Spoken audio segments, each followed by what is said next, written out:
Hello guys, j'espère que vous allez bien. Alors aujourd'hui, je vais parler de la peur de parler en public et comment faire tout simplement pour l'affronter. Je vais vous donner 3 tips qui m'ont servi.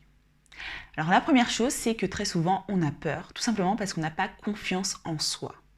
C'est quelque chose qui nous est inconnu et avec lequel on ne se sent pas à l'aise. L'antidote pour ça, c'est tout simplement l'entraînement. Comme pour les grands sportifs qui ont excellé, et finalement, ils ont dû s'entraîner plein de fois pour y arriver. Pareil, les grands peintres qui sont parvenus à faire de grandes œuvres, ils ont dû gommer plein de fois pour arriver à faire leur chef-d'œuvre. Et tout simplement, pour parler en public, c'est pareil, il faut un entraînement. Donc, entraînez-vous d'abord avec ce qu'on appelle la technique du canard en plastique. Vous prenez un doudou, un personnage que vous allez placer face à vous. Ça va vous donner l'illusion qu'il y a quelqu'un qui vous regarde et ça va vous permettre de le faire assez tranquillement. Après, vous pouvez le faire aussi avec un ami, une personne de votre famille avec qui vous vous sentez à l'aise. Déjà, ça va vous permettre de vous entraîner et d'autre part, quand vous le ferez avec une personne, demandez-lui de vous faire un retour, une critique constructive. Ça va vous permettre d'analyser des points faibles pour les travailler et de mettre en valeur les points forts pour que vous soyez plus sûr de vous. La deuxième chose, c'est tout simplement d'affronter la peur du jugement. Malheureusement, le jugement est quelque chose qui est presque inhérent à la condition humaine. On est presque toujours en train de juger et assez souvent, on est jugé.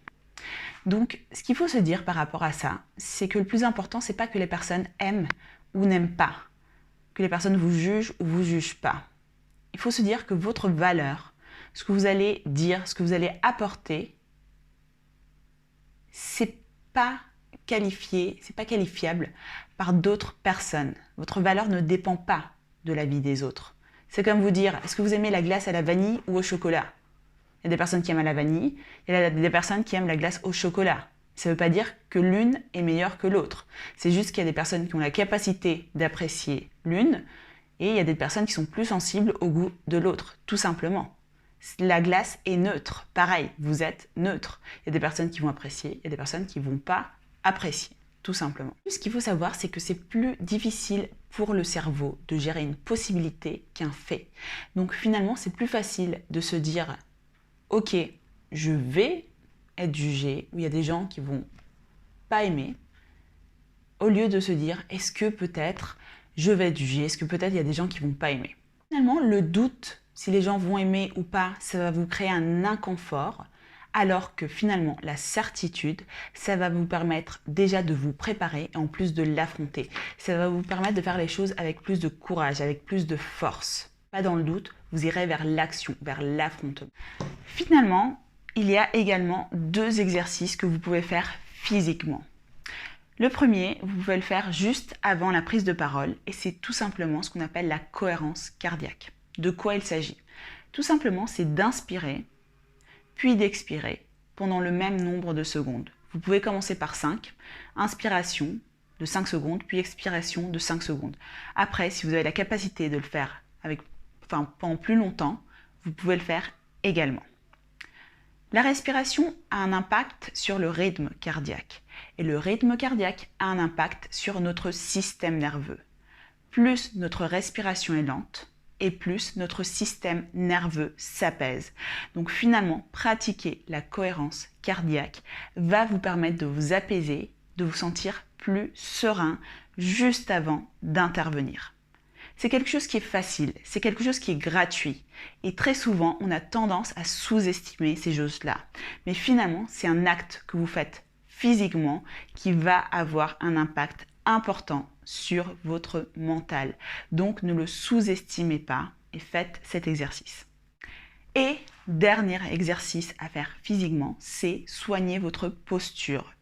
Amy Cuddy, une psychologue américaine, a analysé que le mental a un impact sur le corps, ce que l'on savait déjà et ce qui semble assez évident.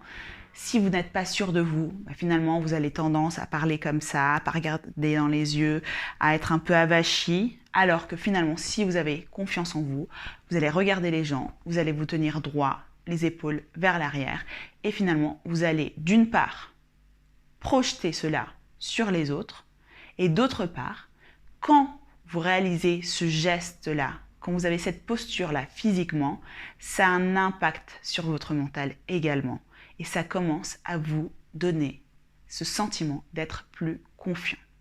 Si je dois résumer, il y a 3 étapes. La première, c'est l'entraînement. Car finalement, c'est en s'entraînant qu'on devient meilleur. C'est en devenant meilleur qu'on a plus de confiance. Deuxième étape, c'est la prise de conscience. C'est se dire que finalement, il y a des gens qui vont aimer, il y a des gens qui ne vont pas aimer. C'est inhérent à la nature humaine. On ne peut pas plaire à tout le monde. Même si vous prenez votre film préféré, il y a des gens qui vont adorer, il y a des gens qui ne vont pas aimer. Et d'être conscient que votre valeur ne dépend pas du regard des autres. Troisième chose, tout simplement, c'est des exercices physiques à faire. Un, avec la respiration pour apaiser votre système nerveux. Et le deuxième, c'est la posture qui, d'une part, va refléter votre confiance en vous et d'autre part, va générer ce sentiment de confiance. Voilà, j'espère que cette vidéo vous a plu, que ça vous a servi. Donc n'hésitez pas à la partager et je vous dis à très bientôt. Ciao, ciao.